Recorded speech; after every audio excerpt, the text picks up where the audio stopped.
સુરતના સાંસદ મુકેશ દલાલે વસ્તી ગણતરીના સત્તાવાર પોર્ટલ પર પોતાની ઓનલાઈન વિગતો ભરી નાગરિકોને ડિજિટલ સ્વગણતરીમાં જોડાવા કર્યો અનુરોધ। ગુજરાતમાં આજથી જનગણનાના શ્રી ગણેશ થયા છે, ત્યારે સુરતમાં મહાનગરપાલિકાના અધિકારીઓ સુરતના સાંસદ મુકેશ દલાલની ઓફિસે પહોંચ્યા હતા। મુકેશ દલાલે વસ્તી ગણતરીના નામની નોંધણી કરાવી હતી અને લોકોને અપીલ કરતા જણાવ્યું હતું કે કોઈ વસ્તી ગણતરીના નામે છેતરપિંડી કરે તો ઓટીપી ન આપો। લોકોને સાવચેતી રાખવા પણ અપીલ કરાઈ હતી। સાથે જ લોકો વધુને વધુ વસ્તી ગણતરીમાં નોંધણી કરાવી અધિકારીઓને સહકાર આપે તેમ જણાવ્યું હતું। તારીખ 17 મેથી તારીખ 31 મે દરમિયાન ભારત સરકાર દ્વારા એક અતિ મહત્વના કાર્યક્રમ વસ્તી ગણતરીની શરૂઆત થઈ રહી છે। આજે મેં મારી અને મારા કુટુંબની વસ્તી ગણતરી પૂર્ણ કરી છે।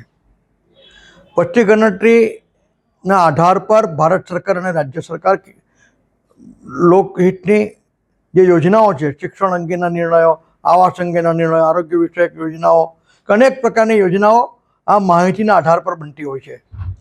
મારી સુરત શહેરના સૌ નાગરિકજનોને અપીલ છે કે આપ આ વસ્તી ગણતરીના કાર્યક્રમમાં આપ સાથ સહયોગ કરો ને આપના દ્વારે જ્યારે વસ્તી ગણતરીની ટીમ આવે છે ત્યારે તે લોકોને સાચી અને સચોટ માહિતી આપી રાષ્ટ્ર નિર્માણના કાર્યક્રમમાં આપ સહયોગ કરો।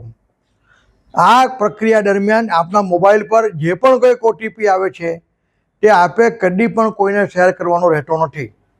ઉપરાંત અગર આપ જો ઓનલાઈન ફોર્મ ભરો છો તો એમાં જો ધારો કે કોઈ ક્ષતિ રહી જાય છે તો તેમાં પણ ચિંતા કરવાની આવશ્યકતા નથી, એ સુધરી શકે છે।